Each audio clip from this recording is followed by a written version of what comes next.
ప్రకృతేర్గుణసమ్మూఢాః సజ్జంతే గుణకర్మసు తాన కృస్వ నిదో మందాన్ కృస్వ విన్న విచాలయేత్.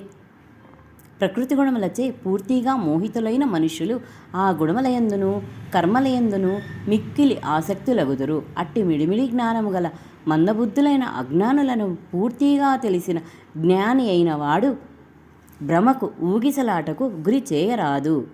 మయి సర్వాణి కర్మాణి సన్యస్యాధ్యాత్మచేతసా నిరాశీర్నిర్మమో భూత్వా యుధ్యస్వ విగతజ్వరః. అంతర్యామిని పరమాత్మను అయిన నాయందే నీ చిత్తమును ఉంచి కర్మలన్నింటినీ నాకే అర్పించి ఆశా మమతా సంతాపములను వీడి యుద్ధము చేయుము. ఏమే మతమిదం నిత్యం అనుతిష్టంతి మానవాః శ్రద్ధావంతో నసూయంతో ముచ్యంతే తేపి కర్మభిః. దోషదృష్టి లేకుండా శ్రద్ధాయుక్తులై నా ఈ మతమును అనుసరించు మానవులు కూడా సమస్త కర్మబంధముల నుండి ముక్తులయ్యేదరు.